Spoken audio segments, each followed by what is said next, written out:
गौतम अडानी जो इंडिया के टाइकून है, बिजनेस टाइकून, उनके खिलाफ फ्रॉड और ब्राइबरी के आरोप लगाए हैं और ये आरोप लगाया गया है कि भारत में $265 मिलियन का घूस दिया गया था सबसे बड़ा सोलर प्लांट का कॉन्ट्रैक्ट लेने के लिए।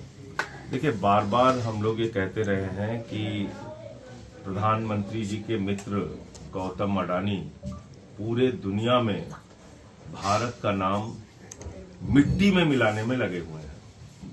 कभी ऑस्ट्रेलिया से उनके खिलाफ खबरें आती हैं, कभी मॉरिशस से उनके खिलाफ खबरें आती हैं, कभी मलेशिया से उनके खिलाफ खबरें आती हैं, कभी दुबई से उनके खिलाफ खबरें आती हैं।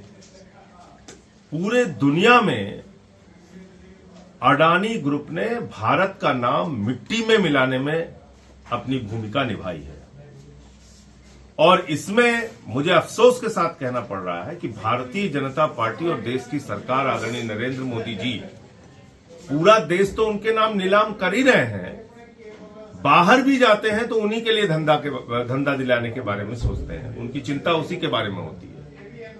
आप देखिए, प्रधानमंत्री की यात्राएं जहां जहां हुई हैं विदेशों की, उन सारी जगहों पे अडानी को ठेका मिला है।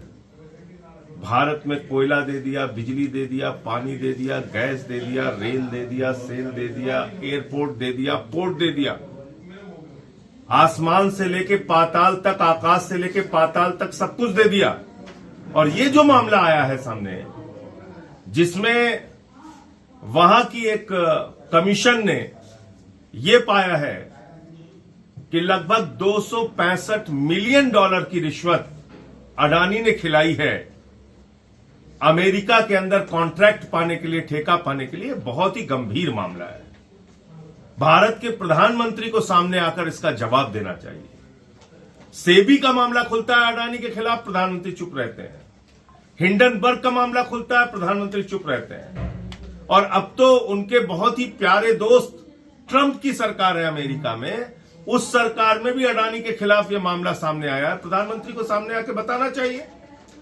आपने एक ऐसी कंपनी को प्रमोट किया, एक ऐसी कंपनी को बढ़ावा दिया जो पूरी दुनिया में भारत का नाम मिट्टी में मिला रहा है।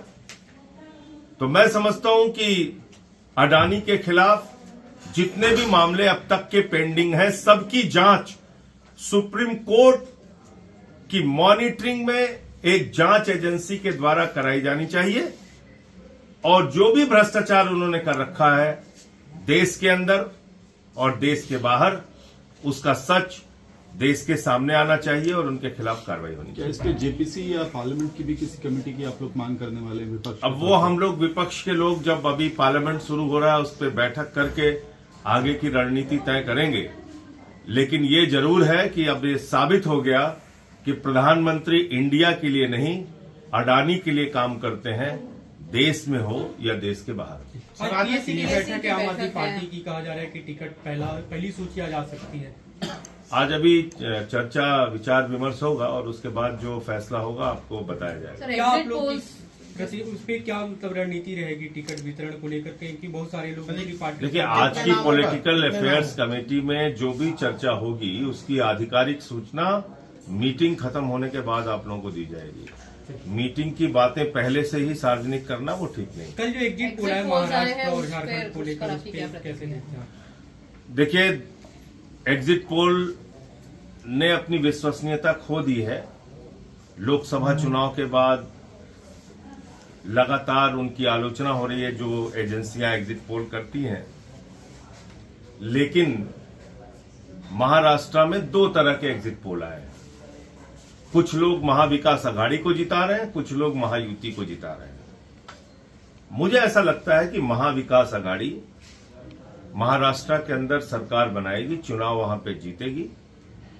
और जो एक मैंने प्रचार में जाके वहां देखा था कि गद्दारों को माफी नहीं, तो वहां की जनता भारतीय जनता पार्टी को, शिंदे को और अजीत पवार को महाराष्ट्र की जनता के साथ धोखा देने वाला और महाराष्ट्र के साथ गद्दारी करने वाला एक दल मानता है।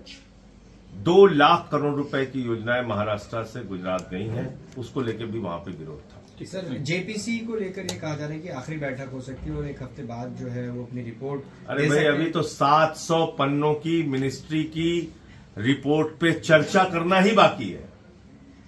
5 राज्यों का टूर था, 2 राज्यों में हुआ, बाकी राज्यों का टूर भी नहीं हुआ है। तो ये चर्चा कहां से अपने आप चलाई जाती है? और अगर अमित शाह जी और कानून मंत्री रैलियों में जेपीसी के बारे में बयान दे रहे हैं, रिपोर्ट आए बगैर कह रहे हैं कि हम तो बिल पास करेंगे ही करेंगे, तो ये तो अपने आप। और वैसे मैं आपको बता दूं, भारतीय जनता पार्टी बहुत ही होशियार और शातिर पार्टी है। वो इस वक्फ बिल के मुद्दे को जिंदा रखना चाहेंगे, क्योंकि उनको मालूम है कि मंदिर बना दिया तो उसके बाद तो वोट मिला नहीं उनको। तो इस वक्फ बिल के मुद्दे को ही वो जिंदा रखना चाहेंगे। वो चाहेंगे कि इस पे रोज वो राजनीति करते रहें, और इसलिए वो पास करने की हड़बड़ी अपनी ओर से नहीं दिखाएंगे, ऐसा मुझे लगता है। बाकी राजनीतिक रूप से बयानबाजी, मीडिया में बोलना, टीवी चैनल्स पे बोलना और रैलियों में बोलना, वो अलग बात है। आखिरी सवाल मीरापुर को लेकर सर, मीरापुर कुंदरकी में जो यूपी बाईपोल में जो तस्वीरें सामने आई, कल मैंने उस मामले में ट्वीट भी किया था। लोकतंत्र की जिस प्रकार की तस्वीर कल आई है वो बहुत ही भयावह है। अगर चुनाव आयोग कोमा की स्टेज में रहेगा, दरोगा रिवाल्वर तान के मतदाताओं को वोट करने से रोकेगा, तो फिर तो इस देश में तानाशाही आ चुकी है। डेमोक्रेसी कहां है? हम वोट ही नहीं डाल सकते क्योंकि दरोगा खड़ा है रिवाल्वर लेके, वो कनपट्टी में गोली मार देगा। और इसके बावजूद चुनाव आयोग कोमा की स्टेज में है, कुछ उसको दिखता नहीं। प्रधानमंत्री कुछ बोले, गृह मंत्री कुछ बोले, वो हेमंत विश्व शर्मा वो कुछ नफरत फैलाए, कुछ भी कहता रहे। तो मैं समझता हूं कल जो कुछ हुआ वो बहुत ही दुर्भाग्यपूर्ण है, और लोकतंत्र में कम से कम वो घटना स्वीकार्य नहीं है। उस पर चुनाव आयोग को और सख्त कार्रवाई करनी चाहिए। ठीक है।